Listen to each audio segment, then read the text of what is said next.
वो जो आहार की सुरक्षा है हमारे पास में गांव की व्यवस्था बना के कर दी। ये गांव की परिधि में सब कुछ होगा, गांव की परिधि से कोई भी बाहर नहीं निकलेगा। बस एक गांव से जीने के लिए कम से कम 500 साल के लिए कोई बाहर नहीं निकलेगा। और गांव से जीने के लिए अगर कोई बाहर निकल रहा है तो गांव के लिए बहुत शर्म की बात है कि हम किसी का पोषण नहीं करता है, इसको जाना पड़ता है, बहुत शर्म की बात है। ऐसे तो प्रश्न ही नहीं उठता था। यात्राओं के नाम पे देश भर घूमते थे लोग, जीते अपने गांव में, फिर वापस आके अपने गांव में जीना है उसको, उसके लिए नहीं है। उसमें फिर हर एक अच्छे से सुरक्षित रहना है। कुटुंबों की व्यवस्था को लोग बहुत बड़ा महत्व दिए।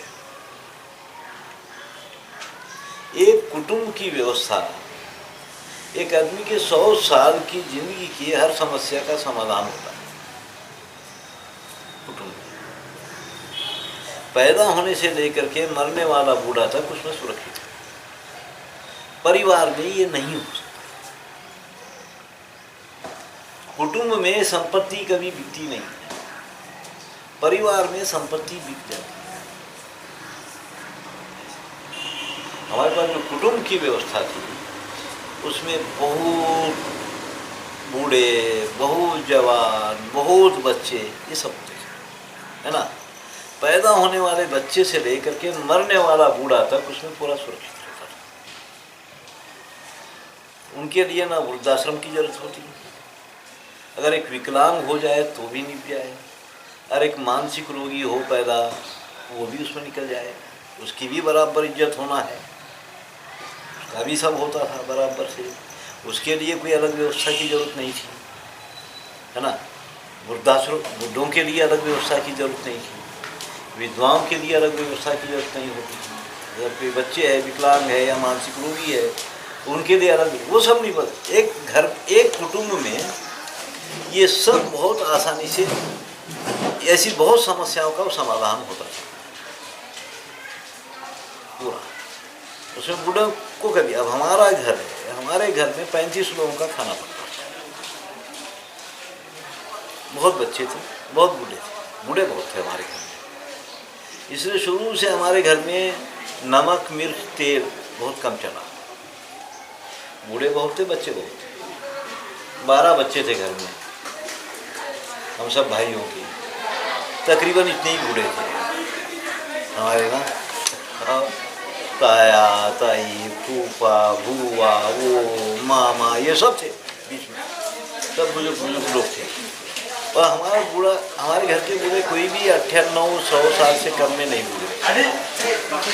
हमारे सबसे बड़े ताया 108 साल के होके गुजरे, वो 98 साल की उम्र में साइकिल चलाते ऐसा ना। और बच्चे बहुत थे, जवान लोग कम ही थे सब। हम 4 भाई थे और भाभियाँ एक रही थी, फिर बुजुर्ग लोग थे। तो हमारे घर में बूढ़े बहुत अच्छे से जिए, कोई ना कोई उनको देखने के लिए रहता ही था। किसी बुजुर्ग से किसी को कोई परेशानी नहीं थी। आखिर तक बूढ़े बहुत अच्छे रहे। गनीमत ऊपर वाले की दया से हमारे घर में बीपी, शुगर, फागर ऐसी कुछ बीमारियां नहीं रही। यहाँ आदमी निश्चिंत रहे, वहाँ काय के लिए बीमारियाँ रही हो ना। हाँ, दिमागी तौर से निश्चिंत है तो काय के लिए ये बीमारियाँ रहेंगी, तो ये बीमारियाँ नहीं थी। बुजुर्ग अच्छी जिंदगी जी, बूढ़े कोई ना कोई उनके पीछे लगा ही रहे। मेरे से बड़ा भाई था, वो खूब सेवा करता था, खूब, है ना। फिर बच्चियाँ थी, सब बच्चे थे, लगे रहते थे। तो जब हमारे पिताजी गुजरे तो उसके बाद एक गुड़िया, हमारे भाई की बच्ची मेरे को बोलती है कि चाचा हम औरंगाबाद चले जाते थे। मैं क्यों बात, क्या बात बेटा? नहीं, बोर हो रहे हैं। क्यों बोर हो रहे? बाबूजी नहीं है ना, बाबूजी रहते तो उनका डंडा बजते रहता है ना। कोई भी निकल रहा है तो पंखा चालू करो, दरवाजा बंद करो, कोई मेरे पैरों की मालिश कर दो, वो चलते ही रहता था। अब कोई काम ही नहीं है बोले घर में, तो काम था, अब तो कोई काम ही नहीं है, इसलिए हम वो 2-4 कुछ दिन औरंगाबाद बोर हो रहा है। वो ये कुटुंब में हर आदमी सुरक्षित है। हमारे घर के सामने एक बड़ा कुटुंब रहता था, उसमें एक भाई दुबला पतला सा दिमागी तौर से सरका हुआ था, उसको भी सब काका ही बोलते थे, शंकर काका बोलते थे, सब बराबर बोलते थे उसको भी। उसकी माँ एक सब नाना बुना, उसको कोई परेशान नहीं कर सकता था। बाहर का आदमी तो कतई ही नहीं कर सकता था। घर के लोग मजाक कर ले वही बच्चे लगे रहते थे उसके साथ में, पर बाहर का आदमी उसकी कभी उससे मजाक नहीं कर सकता, कुछ नहीं, उसका नहीं गया। कमजोर भी कोई है तो नहीं जाता है उसका। परिवारों में ये होता नहीं, परिवार में एक बूढ़ा भी भारी पड़ता है ना। एक विकलांग अगर हो जाए तो उसकी हाय तौबा हो जाए उस घर की, परेशान होना पड़ता है। परिवारों में ये सब कुछ होता है। अभी हम जब देख रहे हैं कि कुटुंब से जब परिवार बन गए पूरे, परिवार में सब संपत्ति बन गई, क्योंकि 2-4 एकड़ जमीन आ गई, 2-4 पशु आ गए, बच्चे नहीं है घर पे, सब पढ़ने के लिए गए हुए। अब इनको कौन देखेगा, कौन देखेगा? बेचो कौन देखने वाला, कौन करने वाला, कौन देखने वाला, कौन करने वाला? लोग ही कब्जा कर लेंगे, लोग ही हजम कर जाएंगे। बेचो, बैंक में पैसा डालो, बेचो, बैंक में पैसा, सब बेच के, पशु बेच के, जमीन बेच के बैंकों में पैसा डाल देते। परिवारों में ये होता है। तो हमारी अति प्राचीन काल से बड़ी जबरदस्त व्यवस्था रही है, कुटुंब व्यवस्था रही है। कुटुंब व्यवस्था थी करके समाज बहुत आसानी से जी लिया।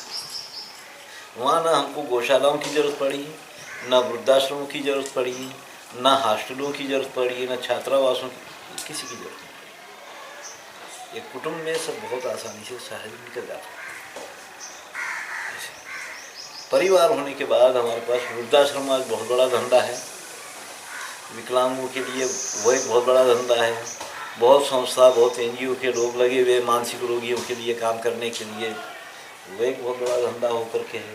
ये सब धंधे बने हैं फिर। और कुटुंबों की व्यवस्था जब तक थी हिंदुस्तान में, तब तक होटल नहीं बने थे, होटलों की व्यवस्था नहीं थी। 10 लोग भी कहीं से आ जाए तो शायद खाना खा लेते थे उस परिवार में, है ना। एक दिन जब ये आश्रम बन रहा था, यहाँ कुछ नहीं था, कुछ घर से खाना हो के एक लड़की उस समय आई, मैं और एक लड़का रात को 10:30 बजे यहाँ से जा रहे थे, ये बिल्डिंग बन रही थी। तो वो लड़की आई आधी रात 10-10:30, वही हमको दिखाई दी कलेक्टर बंगले के पास में, किसी एक आदमी के साथ जा रही है। इतनी रात में लड़की इधर क्यों जा रही है, हम लोग सोचे।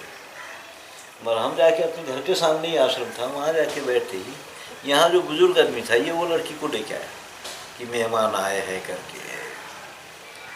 रात में आया तो 11 बज गए थे, तो अपना परिचय दी। बोला अच्छा भाई तुमको खाना खाना है? हाँ भूख तो बहुत लगी है, मगर इस टाइम पे खाना कौन खिलाएगा? तो घर सामने ही था, तो ये खाना वाला ला के खिलाई उसको खाना। इतनी रात में भी लोग खाना खिलाते क्या? खाना खिलाने में क्या है, तो कभी भी खिला दे, है ना। तो खाना खाते खाते एक बात देखो जी, मैं आधुनिक पढ़ी लिखी लड़की हूँ करके आधी रात में भी आपके पास पहुँच गई। तो मैं बोला देखो माधवी, यही तुम्हारा दृष्टिकोण गलत है, यही तुम्हारी सोच गलत है। तुम एक ये बात बोलो कि गुरुजी इस गांव के लोग कितने अच्छे हैं कि आधी रात में भी आपके पास पहुँचा दिया, है ना। ये बात बोलना है कि गांव के लोग कितने अच्छे हैं कि आधी रात में भी आपके पास पहुंचा दिए मेरे को, बिना जान पहचान के लिए। ये बात बोलो, तुम कहाँ अपनी बहादुरी कर रही हो बैठ करके, तो बड़ी लिखी हूँ करके भी आधी रात में पहुंच गई आपके पास में। और कोई दुर्व्यवहार हो जाता तो गाँव को गाली होती, है ना। पहुँच गई तो अपनी तारीफ हो रही है। कि ऐसा नहीं होता है, तुम्हारी तारीफ तो हम लोग कर रहे हैं, तुम्हारी कितनी हिम्मत है भी आ गई आधी रात में भी करके, वो तो हम लोग सोचना है ना। मगर तुम तो ये सोचता है कि गांव के लोग कितने अच्छे थे कि आगे रास्ते पहुंचा है। तो ये दृष्टिकोण वहीं पर गड़बड़ का है, नहीं और बुझे वाला ऐसा है ना।